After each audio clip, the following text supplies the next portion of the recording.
Hi, myself Ikhlasul Rahman and you are watching our YouTube channel Hydra Chemist.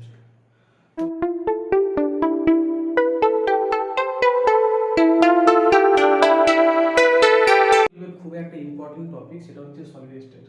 তো আমি decide করেছি যে তোমাদের জন্য ক্লাস 12-এর প্রথম থেকে, অর্থাৎ সলিড স্টেট থেকে শুরু করে প্রথমে ফিজিক্যাল কেমিস্ট্রি হবে এবং তারপরে ইনঅর্গানিক এবং অর্গানিক, ধীরে ধীরে খুব ভালো বিশেষ করে পার্টিকুলার নিট এবং সিবিএসসি বোর্ডের জন্য খুব পার্ট করে তোমাদের জন্য ভিডিও দেওয়া হবে। তো চলো শুরু করা যাক। আজকের বিষয় হচ্ছে সলিড স্টেট। তো আমরা জানি যে কোনো একটা ম্যাটার যে রয়েছে, সেই ম্যাটারের তিনটে স্টেটস থাকে। এক হচ্ছে কি সলিড, লিকুইড অ্যান্ড গ্যাসিয়াস, অর্থাৎ লিকুইড অ্যান্ড গ্যাস। তো এই যে কোন একটা ম্যাটার, সে কি সলিডে থাকবে নাকি লিকুইডে থাকবে নাকি গ্যাসে থাকবে, সে জিনিসটা ডিপেন্ড করে দুটো বিষয়ের উপর বা দুটো ফ্যাক্টরের উপর ডিপেন্ড করে যে কোন একটা স্টেটসের ম্যাটার কি হবে, সলিড, লিকুইড নাকি গ্যাসেস। তো এই তাদের স্টেটসগুলো ডিপেন্ড করে দুটো বিষয়ের উপর। এক হচ্ছে intermolecular force of attraction, intermolecular force of attraction,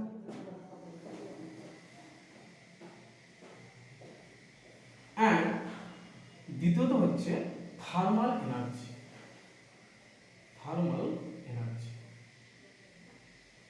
অর্থাৎ এই লিকুইড এবং গ্যাস কিন্তু আমরা ক্লাস 11 অলরেডি পড়ে ফেলেছি, আর ক্লাস 12 যেটা রয়েছে সেটা হচ্ছে সলিড।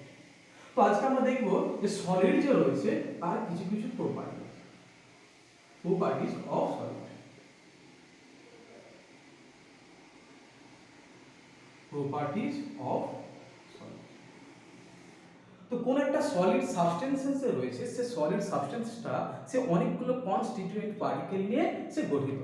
তার মানে আমরা বুঝতে পারলাম যে কোনো নতুন একটা আমরা টার্ম দেখলাম যে কনস্টিটিউয়েন্ট পার্টিকেল। তো এই কনস্টিটিউয়েন্ট যে পার্টিকেল যে রয়েছে, সেই কনস্টিটিউয়েন্ট পার্টিকেল হতে পারে কোনো একটা অ্যাটম হতে পারে, কোনো মলিকিউল হতে পারে, বা কিংবা কোনো একটা আয়নস হতে পারে।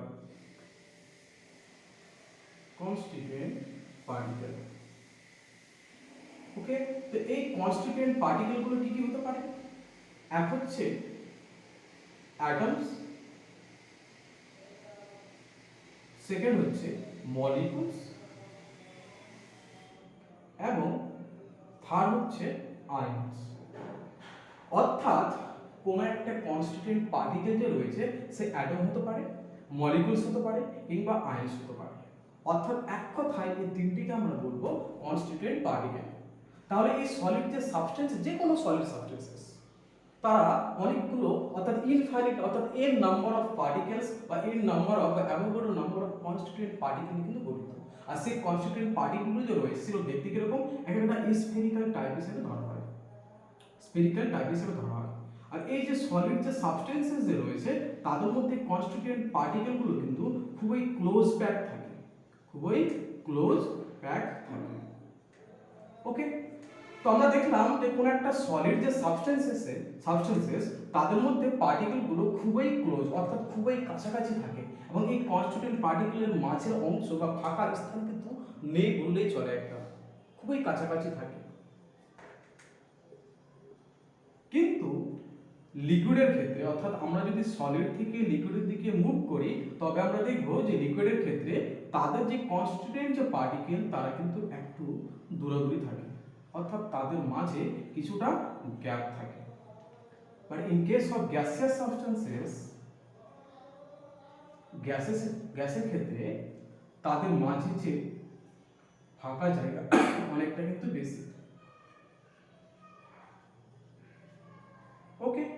তো আমরা দেখলাম যে সলিড, তার মধ্যে এই কনস্টিটিউয়েন্ট পার্টিকেল খুবই কাছাকাছি, আর লিকুইডের ক্ষেত্রে একটু দূরে, আর গ্যাসের ক্ষেত্রে আরো বেশি দূরে।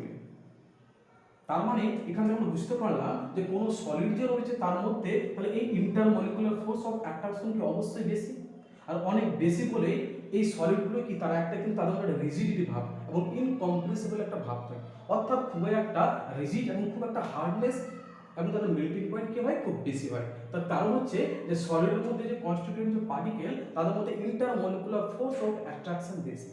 অর্থাৎ যদি আমরা সলিড থেকে লিকুইডের দিকে যাই, তবে আমরা দেখলাম যে এই কনস্টিটিউয়েন্ট পার্টিকেলের মাঝে কি রয়েছে, গ্যাপ রয়েছে। তার মানে কি এর মধ্যে ইন্টারমলিকুলার ফোর্স অফ অ্যাট্রাকশন যে রয়েছে, তাদের অনেকটা কিন্তু কম কার থেকে, সলিডের থেকে। তাই কোন একটা লিকুইড যে সাবস্টেন্সেস যে রয়েছে তার কিন্তু ডেফিনিট ভলিউম থাকলেও তার কিন্তু ডেফিনিট শেপ নেই, but don't have definite shape. But in case of gaseous particle বা gaseous substances ক্ষেত্রে তার ডেফিনিট ভলিউমও নেই, আবার তার ডেফিনিট শেপও নেই। কিন্তু সলিডের ক্ষেত্রে কোনো একটা সলিড সাবস্টেন্সেসের ক্ষেত্রে যেহেতু তার কনস্টিটিউয়েন্ট পার্টিকেলগুলো খুবই ক্লোজ প্যাক রয়েছে, তাই এদের ডেফিনিট শেপ ভলিউমও রয়েছে, আবার তাদের ডেফিনিট কি রয়েছে, শেপও রয়েছে। ওকে, তো তাহলে প্রপার্টিজ গুলো কি কি? তো এবার আর একটা বিষয় হচ্ছে থার্মাল এনার্জি। তাহলে আমরা দেখলাম যে কোন একটা সাবস্টেন্স এসে কি সলিড থাকবে না লিকুইড থাকবে না গ্যাস থাকবে, সেটা ডিপেন্ড করে বা সে এই দুটো ফ্যাক্টর তাকে বলে দিতে পারে যে কোন একটা স্টেট কিসে থাকবে। তো দুটো বিষয়, এক হচ্ছে ইন্টারমলিকুলার ফোর্স অফ অ্যাট্রাকশন এবং সেকেন্ড হচ্ছে থার্মাল এনার্জি।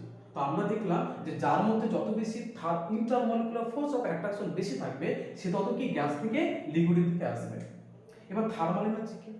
মনে করলাম যে বাইরে থেকে আমি যদি হিট সাপ্লাই করি, কিছুটা বাইরে থেকে হিট সাপ্লাই করলাম সলিডকে, তাহলে এই যে সলিড যে কনস্টিটিউয়েন্ট যে পার্টিকেলগুলো যে রয়েছে সেটা কি হবে, কিছুটা, আর আমরা জানি heat is the form of energy, তাহলে এই কনস্টিটিউয়েন্ট পার্টিকেলগুলো কিছুটা কি হবে, এনার্জেটিক হয়ে পড়বে। আর এনার্জেটিক হওয়া মানে কি, তার থার্মাল এনার্জি কিছুটা ইনক্রিজ করবে। আর থার্মাল এনার্জি ইনক্রিজ করলে তাদের মধ্যে যে ফোর্স অফ অ্যাট্রাকশন রয়েছে সেই ফোর্স অফ অ্যাট্রাকশনটা কিন্তু অনেকটা কমে যাবে। আর যদি কমে যায় তবে তারা দেখো সলিড থেকে লিকুইডে আসে। তাই তো আমরা জানি যে কোনো একটা সলিড পার্টিকেলকে বা সলিড সাবস্টেন্সকে যদি আমরা হিট দিই তবে সেটা লিকুইডে কনভার্ট হয়, অর্থাৎ তার মেল্টিং হয়। সে একইভাবে লিকুইড থেকে তার গ্যাসে যদি আমরা যাই তাহলে আবার কি করতে হবে, আমাকে আবার কি বাইরে থেকে হিট সাপ্লাই করতে হবে, বাইরে থেকে হিট সাপ্লাই করতে হবে। তো বাইরে থেকে যদি হিট সাপ্লাই করি তো হিট দেওয়া মানে কি এনার্জি দেওয়া, আবার এনার্জি সে তাহলে এই যে লিকুইডের যে কনস্ট্যান্ট যে পার্টিকেলগুলো রয়েছে তারা এনার্জি পেয়ে তারা আরো কি হায়ার এনার্জেটিক হয়ে পড়বে, আর হায়ার এনার্জেটিক হয়ে তারা গ্যাসেস পার্টিকেলকে মুভ করবে। অর্থাৎ আমরা দেখতে পেলাম যে এই সলিড থেকে লিকুইড, লিকুইড থেকে গ্যাস যত আমরা যাচ্ছি তার থার্মাল এনার্জি ইনক্রিজ করছে, বাট তার ইন্টারমলিকুলার ফোর্স অফ অ্যাট্রাকশন কে দিক থেকে দিকে গেলে ডিক্রিজ করছে। তাহলে আমরা বলতে পারি যে এই ইন্টারমলিকুলার ফোর্স অফ অ্যাট্রাকশন এবং এই থার্মাল এনার্জি রয়েছে তার হচ্ছে একটা অপোজিট ফ্যাক্টর, অর্থাৎ এদের মধ্যে রিলেশনটা কি হবে, তাহলে আমরা বলতে পারি the intermolecular force of attraction is inversely proportional to the thermal energy. Intermolecular force of attraction টা হচ্ছে কার সাথে ইনভার্সলি প্রপোর্শনাল, থার্মাল এনার্জির সাথে inversely proportional. Intermolecular force of attraction সেটা হচ্ছে তার থার্মাল এনার্জির সাথে ইনভার্সলি প্রপোর্শনাল। ওকে, তো আমরা বুঝতে পারলাম তাহলে এই দুটো বিষয় ফ্যাক্টর করছে। তাহলে এই প্রপার্টিজ, সলিডের প্রপার্টিজ গুলো কি হবে, এই সলিড গুলো কি হবে, তারা তাদের মধ্যে একটা কি রিজিডিটি ভাব থাকবে একটা। আর কি হতে পারে যে এই যে সলিড যে রয়েছে তার ক্ষেত্রে থার্মাল এনার্জি কি অনেকটা কম, বা তার ইন্টারমলিকুলার ফোর্স অফ অ্যাট্রাকশন অনেক বেশি, তাই তো। তো এবার আমরা দেখব যে এই সলিড যে সাবস্টেন্সেস যে রয়েছে তাকে কত ভাগে ভাগ করা যেতে পারে। তো চলো আমরা দেখি একটু। তো এই সলিডকে সাধারণত দুই ভাগে ক্লাসিফাইড করা হয়, অর্থাৎ এই solid substances can be classified into two way. The first one is the crystalline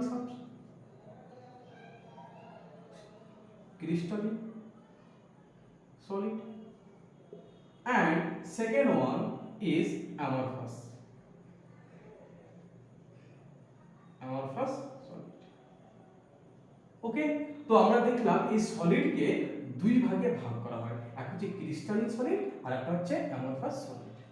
এবার এই ক্রিস্টালিন সলিড আর অ্যামরফাস সলিড এদের মধ্যে পার্থক্যটা কি? এদের মধ্যে পার্থক্য হচ্ছে যে এই যে ক্রিস্টালিন যে সাবস্টেন্সেস রয়েছে সে সমস্ত সলিডগুলো দেখে কিন্তু চেনা যায় অনেকে, বিশেষ করে যে সমস্ত সলিড, যেমন আমার হাতে পেন রয়েছে, তাহলে এটা কি সলিড সাবস্টেন্সেস, তাহলে এটা কি পিভিসি দিয়ে তৈরি, অর্থাৎ পলিফিনাল ক্লোরাইড দিয়ে তৈরি আমার মার্কার পেনটা।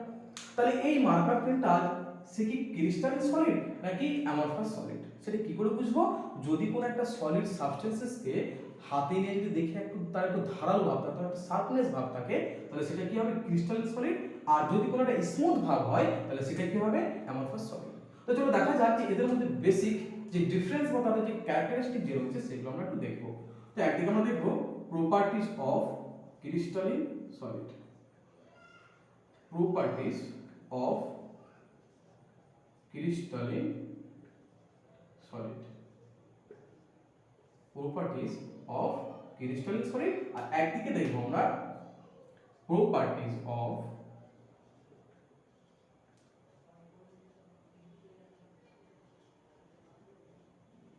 amorphous solid। ওকে, তো এই যে প্রপার্টিজ অফ ক্রিস্টালিন সলিড, তো এই যে ক্রিস্টালিন যে সলিড যে রয়েছে তাদের কিন্তু একটা ডেফিনিট জিওমেট্রি রয়েছে, অর্থাৎ ডেফিনিট শেপ বা ডেফিনিট জিওমেট্রি। কিন্তু অ্যামরফাস যে রয়েছে তাদের কিন্তু কোনো জিওমেট্রি, কোনো ডেফিনিট জিওমেট্রি নেই, তার হচ্ছে একটা ইররেগুলার শেপ রয়েছে, ইররেগুলার শেপ, ইররেগুলার শেপ। ওকে, এবার তার সেকেন্ড প্রপার্টিজ হচ্ছে যে এই যে ক্রিস্টালিন যে সলিড যে রয়েছে সেই ক্রিস্টালিন সলিডগুলো হয় কিন্তু না লং রেঞ্জ অর্ডার, অর্থাৎ তাদের মধ্যে একটা থ্রি ডাইমেনশনাল স্ট্রাকচার তৈরি হয়, অর্থাৎ তাদের মধ্যে যে এই যে একটা কোনো কম্পাউন্ড যে তৈরি করে সেটা কিন্তু অনেকটা লং রেঞ্জ অর্ডার হয়, অর্থাৎ তারা হয় long range order, long range order. কিন্তু অ্যামরফাস হয় তারা short range order, short range order. Okay, এবং তাদের কিন্তু মেল্টিং পয়েন্ট কিন্তু শার্প মেল্টিং পয়েন্ট রয়েছে, তাদের কি রয়েছে? Sharp melting point, sharp melting point. কিন্তু এদের কিন্তু শার্প মেল্টিং পয়েন্ট কিন্তু নেই, ডোন্ট হ্যাভ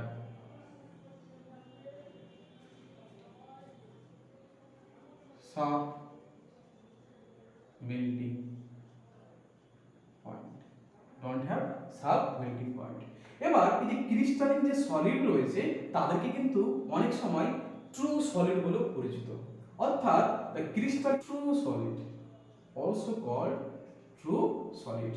কিন্তু এই অ্যামরফাস যে রয়েছে এই অ্যামরফাসদেরকে বলা হয় কি সিডো সলিড, অর্থাৎ সলিডের মতো দেখতে কিন্তু সে সলিড কিন্তু নয়, অর্থাৎ ছদ্ম সলিড, সিডো সলিড। বা অনেক সময় একে বলা হয় super cool liquid, super cool liquid, super cool liquid. তো আমরা কি দেখলাম যে এই যে ক্রিস্টালিন যে সলিড রয়েছে তার property it has a definite geometry, কিন্তু এই ডেফিনিট কিন্তু জিওমেট্রি নেই, হচ্ছে ইররেগুলার শেপ। এর কি লং রেঞ্জ অর্ডার, অর্থাৎ তারা কম্পাউন্ড যে তৈরি করে তাদের মধ্যে বিশাল লং রেঞ্জ অর্ডার থাকে, কিন্তু শর্ট এদের হচ্ছে শর্ট রেঞ্জ অর্ডার। আর এদের কি রয়েছে? শার্প মেল্টিং পয়েন্ট রয়েছে, বাট এদের don't have sharp melting point. আর এদেরকে বলা অলসো কল ট্রু সলিড, এবং এদেরকে বলা হয় সিডো সলিড বা সুপার কুল। এর মধ্যে ডিফারেন্স তাহলে দেখলাম। চলো তো মোছা যাক।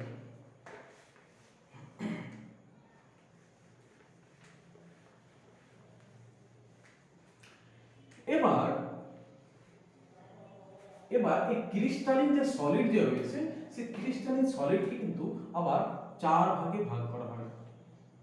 Crystalline solid, crystalline solid,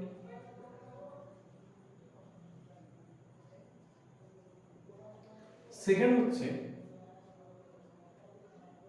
ionic, ionic crystalline solid, আর থার্ড হচ্ছে নেটওয়ার্ক, নেটওয়ার্ক বা অনেক সময় একে বলা হয় কোভ্যালেন্ট, কোভ্যালেন্ট ক্রিস্টালিন সলিড। আর থার্ড হচ্ছে metallic crystalline solid, metallic crystalline solid. তো আমরা দেখলাম শেষেটা হচ্ছে মেটালিক ক্রিস্টালিন সলিড। এবার এই মলিকুলার ক্রিস্টালিন যে সলিড যে রয়েছে তারও আবার তিনটে ভাগ রয়েছে, একটি পোলার, আর সেকেন্ড হচ্ছে নন পোলার, আর থার্ড ওয়ান হচ্ছে H বন্ডেড। তো এখন আমাদের জানতে হবে যে এই মলিকুলার ক্রিস্টালিন যে সলিড রয়েছে, এই মলিকুলার ক্রিস্টালিন সলিডের প্রপার্টিজগুলো কি কি? তো এই মলিকুলার ক্রিস্টালিন যে সলিড রয়েছে তাদের মধ্যে যে কনস্টিটিউয়েন্ট যে পার্টিকেলগুলো, এই কনস্টিটিউয়েন্ট পার্টিকেলগুলো কিন্তু হয় কারা, এক হচ্ছে অ্যাটমস হতে পারে কিংবা মলিকুলস হতে পারে। তো আমরা দেখলাম যে এই মলিকুলার ক্রিস্টালিন সলিডের মধ্যে ওই কনস্টিটিউয়েন্ট পার্টিকেলগুলো হচ্ছে হয় অ্যাটম হবে কিংবা মলিকুলস হবে। ওকে, তো এই পোলার মানে কি? তো আমরা ক্লাস 11 এ কেমিক্যাল বন্ডিং এ পড়ে এসেছি যে পোলার মানে হচ্ছে সে সমস্ত কম্পাউন্ডগুলো যাদের ডাইপোল মোমেন্ট কি কিছুটা রয়েছে, আর নন পোলার মানে যাদের ডাইপোল মোমেন্ট একদম জিরো।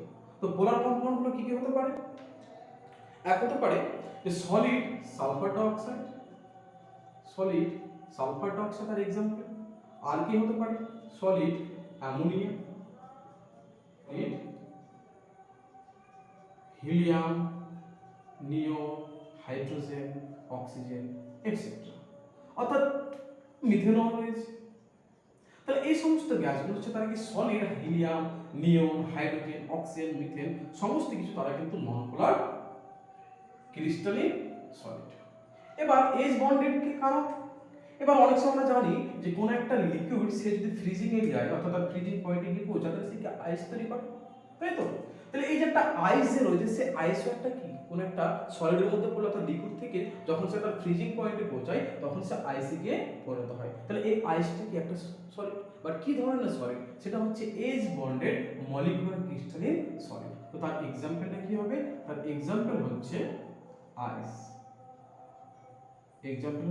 তার কারণ হচ্ছে যে কোনো একটা আইস যখন ওয়াটার থেকে যখন আইসে কনভার্ট হয় তখন ওই একটা ওয়াটার মলিকুল আরো অনেকগুলো ওয়াটার মলিকুলের সাথে হাইড্রোজেন বন্ডিং দ্বারা কানেক্টেড হয়, তাই একে বলা হয় H bonded molecular crystalline solid.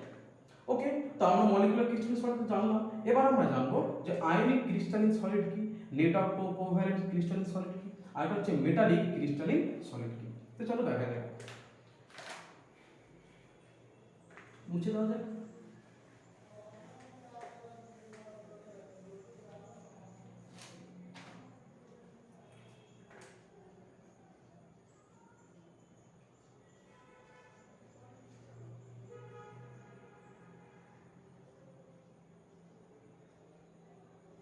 Ionic আগাম কনস্টিটিউয়েন্ট পার্টিকেল হচ্ছে তারা আয়নস গুলো হবে।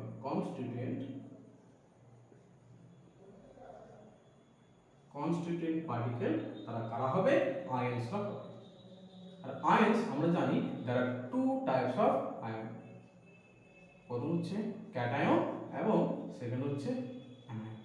তো আমরা কি দেখলাম যে কোনটা আয়নিক ক্রিস্টালিন যে সলিড, সে সলিডটা যে গঠিত হয় বা তার কনস্টিটিউট হয় যে তার মধ্যে পার্টিকেলগুলো কারা হবে? এক হচ্ছে আয়নস। তো আয়নস কি হতে পারে? কোন ক্যাটায়ন হতে পারে, কোন আয়ন হতে পারে। ফর এক্সাম্পল, তাদের এক্সাম্পলগুলো কি কি?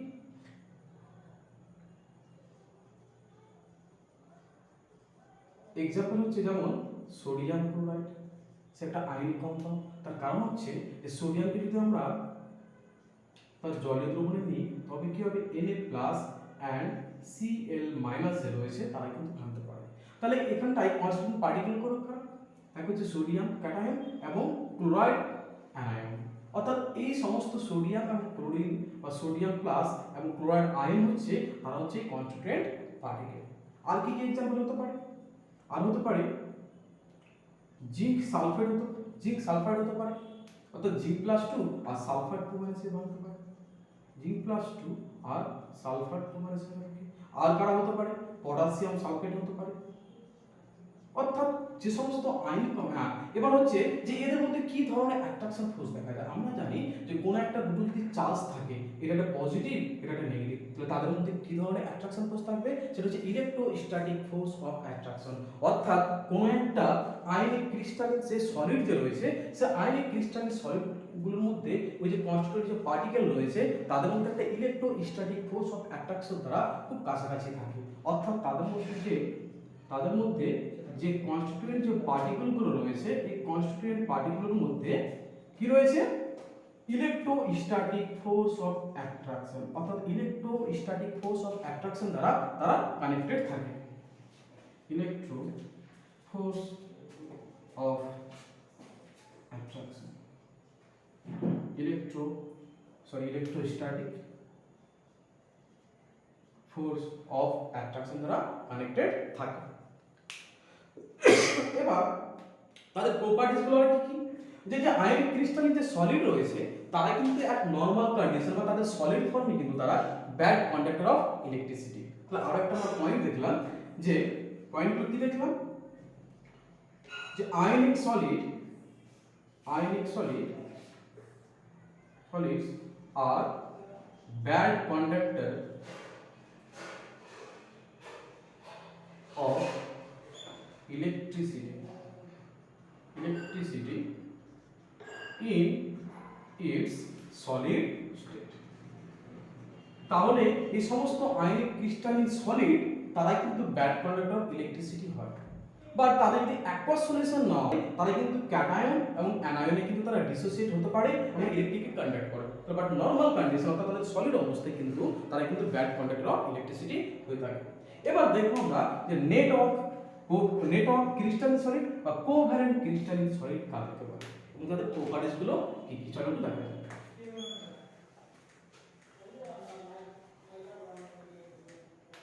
তারা কিন্তু হবে নন মেটালিক অ্যাটম, অর্থাৎ কোন একটা অনেকগুলো নন মেটালিক অ্যাটম দ্বারা কোন একটি নেটওয়ার্ক বা কোভ্যালেন্ট ক্রিস্টালিন সলিড তৈরি করে। আর তার প্রপার্টিজ কি কি রয়েছে, তাহলে এক নম্বর প্রপার্টিজ দেখলাম। সেকেন্ড তার প্রপার্টিজ হচ্ছে যে এদেরকে অনেক সময় জায়েন্ট মলিকিউল বলা হয়ে থাকে, এদেরকে অনেক সময় জায়েন্ট মলিকিউল বলা হয়ে থাকে, জায়েন্ট মলিকিউল হিসাবেও পরিচিত। কেন বলা হয় তার, হ্যাঁ এবার হচ্ছে যে এই সমস্ত কনস্টিটিউয়েন্ট যে পার্টিকেল রয়েছে তাদের মধ্যে কি ধরনের, তারা কি বন্ড দ্বারা কানেক্টেড থাকে, তো এখানে বুঝতে পারছো নামটা হচ্ছে কোভ্যালেন্ট ক্রিস্টালিন সলিড, অর্থাৎ all the crystalline solid particles are connected by covalent bond. All the network crystalline solids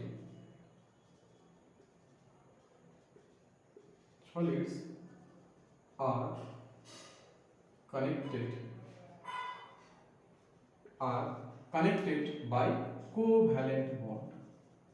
connected by covalent bond, তার মানে কি দেখলাম যে তাদের মধ্যে যে কনস্টিটিউয়েন্ট যে পার্টিকেল তারা কিন্তু সবই কিন্তু নন মেটালিক অ্যাটম, আর তারা কি তাদেরকে বলে জায়েন্ট মলিকিউল। তো কেন জায়েন্ট মলিকিউল বলা হয়, তার কারণ হচ্ছে যে বা এর নাম কিন্তু একটা নেটওয়ার্ক, অর্থাৎ তারা কোভ্যালেন্ট বন্ড তৈরি করে বা টেট্রাহেড্রাল হোক কিংবা তারা হেক্সাগোনাল, তারা একটা 3 ডাইমেনশনাল স্ট্রাকচার করে অনেক বড় একটা মলিকিউল তৈরি করে, তাই এদেরকে অনেক সময় জায়েন্ট মলিকিউল বলা হয়ে থাকে। এবার এই যে নেটওয়ার্ক বা কোভ্যালেন্ট ক্রিস্টালিন যে সলিড রয়েছে তারা কিন্তু both bad conductor of electricity and heat হয়, অর্থাৎ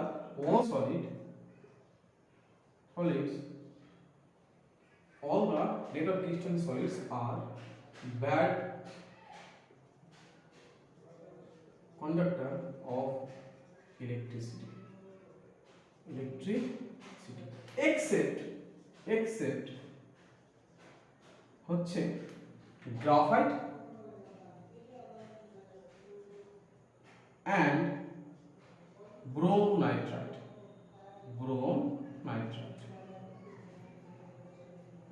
তো সমস্ত নেটওয়ার্ক বা কোভ্যালেন্ট ক্রিস্টালিন যে সলিড রয়েছে তারা কিন্তু ব্যাড কন্ডাক্টর অফ ইলেকট্রিসিটি হয়, শুধুমাত্র ব্যতিক্রমকে বা এক্সেপশনাল কেসকে, এক হচ্ছে গ্রাফাইট এবং হচ্ছে broom nitrite.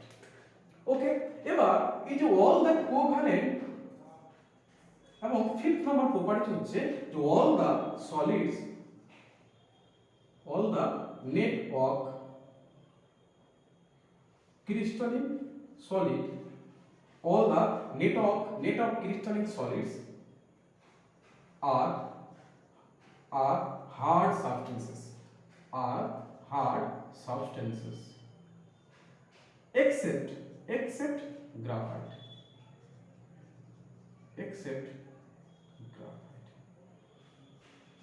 except graphite. Example গুলো কি কি হবে? তাদের এক্সাম্পল কি কি? এক্সাম্পল হচ্ছে সিলিকা, এক্সাম্পল হলো সিলিকা, অর্থাৎ সিলিকন ডাই অক্সাইড যে রয়েছে তাকে বলা হয় সিলিকা। আর কে?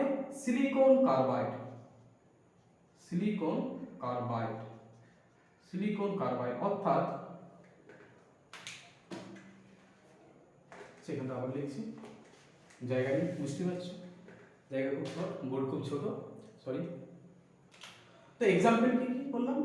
এক হচ্ছে সিলিকা, অর্থাৎ সিলিকন ডাই অক্সাইডকে সিলিকা বলা হয়, সিলিকন কার্বাইড বা SiC। আর কি হতে পারে? ব্রোমাইট্রাইট,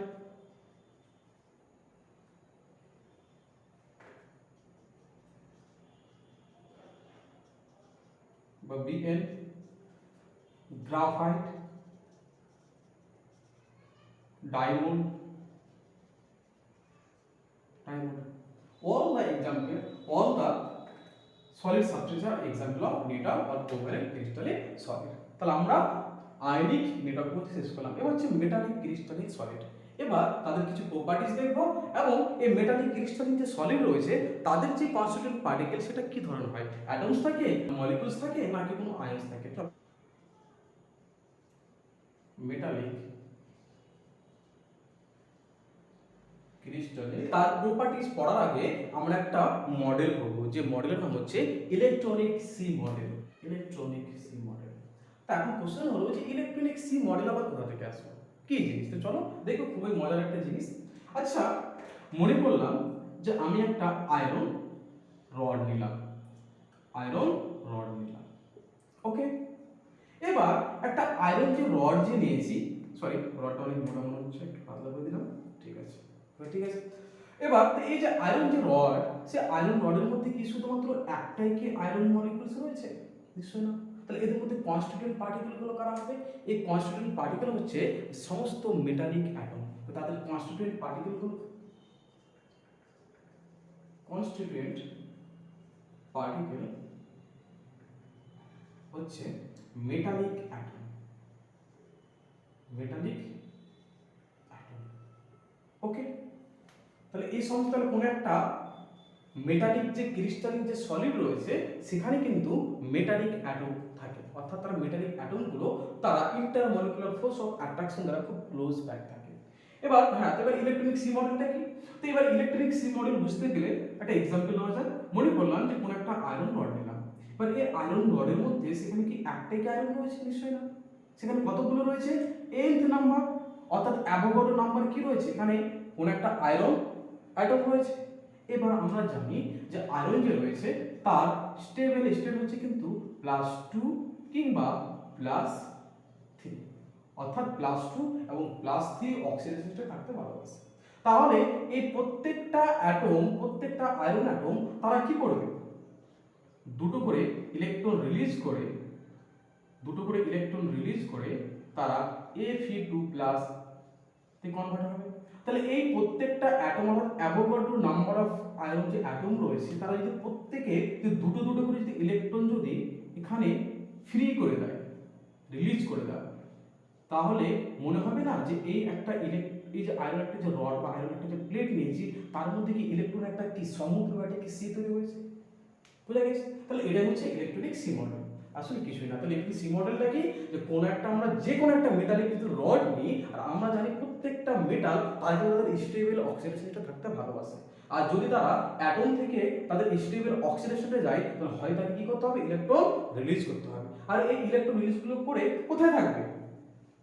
এই আয়রন রডের মধ্যে থাকবে। তাহলে এইভাবে একটা অ্যাটম যদি দুটো করে ইলেকট্রন যদি রিলিজ করে তাহলে এই মডেলের মধ্যে অসংখ্য, অর্থাৎ একটা যেন মনে হবে এই রডের বা এই প্লেটটা যেন মনে হচ্ছে একটা ইলেকট্রনের সমুদ্র বা একটা সি তৈরি হয়েছে। একে বলা হয় ইলেকট্রনিক সি মডেল, ওকে।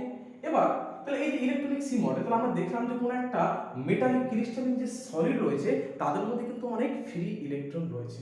আর এই ফ্রি ইলেকট্রন থাকার জন্য কোনো একটা মেটালিক ক্রিস্টালিন যে সলিড রয়েছে তারা কিন্তু both good conductor of electricity and heat হয়। তাহলে তাদের প্রপার্টিজ খুবই একটা ইম্পর্টেন্ট প্রপার্টিজ কোন একটা মেটালিক ক্রিস্টাল সলিড, সেটা হচ্ছে good conductor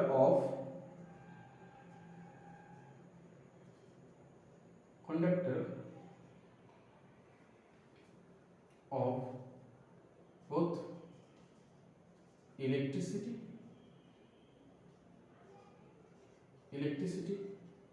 and heat, electricity এবং হিট। কিসের জন্য? মানে তাদের মধ্যে অনেক কি হচ্ছে, ফ্রি ইলেকট্রন থাকছে, আর এই ফ্রি ইলেকট্রনগুলো তাদেরকে কিন্তু ইলেকট্রন ক্যারি করতে হেল্প করবে। তাই কোন একটা মেটালিক ক্রিস্টাল সলিড সাবস্টেন্সেস তারা খুব কি হয়, good conductor of electricity and heat হয়। ওকে, এবং তাদের আরো একটা খুবই ইম্পর্টেন্ট প্রপার্টি, সেটা হচ্ছে তারা কিন্তু অনেকটা কি হয়, ডাকটেল এবং মিলেবল। all the metallic crystalline solid substances are malleable and ductile। ওকে, মেলেবল মানে কি আর ডাকটাইল মানে কি? মেলেবল মানে হচ্ছে যে কোন একটা মেটালকে তুমি যত লম্বা করবে, অর্থাৎ সেটা কিন্তু অনেকটা কি হয়, যে তারা কিন্তু সহজে কিন্তু ভাঙতে চায় না, অনেকটা লম্বা হয়ে চলে যায়। আর ডাকটাইল মানে যে কোন একটা মেটালকে তুমি যতই পেটাও যত পেটে যাবে, সবথেকে ডাক্টিলিটি পাওয়ার কার বেশি? গোল্ডের বেশি। তাহলে gold has the maximum ductility in nature.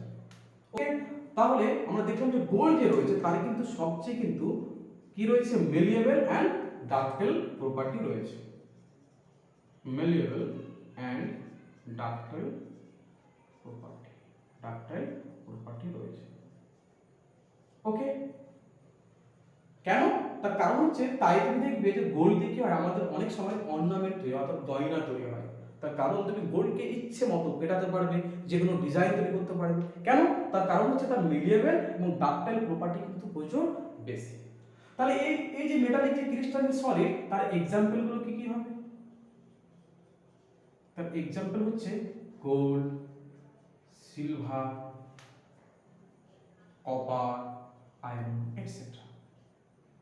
ওকে, তো আজকের ক্লাসে এই পর্যন্তই থাক। তো আজকে আমরা সলিড স্টেট যে ক্লাসিফিকেশন, সেই ক্লাসিফিকেশন শেষ করলাম। আর আশা করছি তার নেক্সট যে পার্টটা আমরা দেব, সেই পার্টে কিন্তু আমাদের ক্রিস্টাল ল্যাটিস এবং স্পেস ল্যাটিস নিয়ে ডিসকাস হবে। তো বন্ধুরা, যদি তোমাদের ভালো লেগে থাকে তো অবশ্যই চ্যানেলটিকে সাবস্ক্রাইব করো এবং বেশি বেশি করে তোমাদের বন্ধুদের কাছে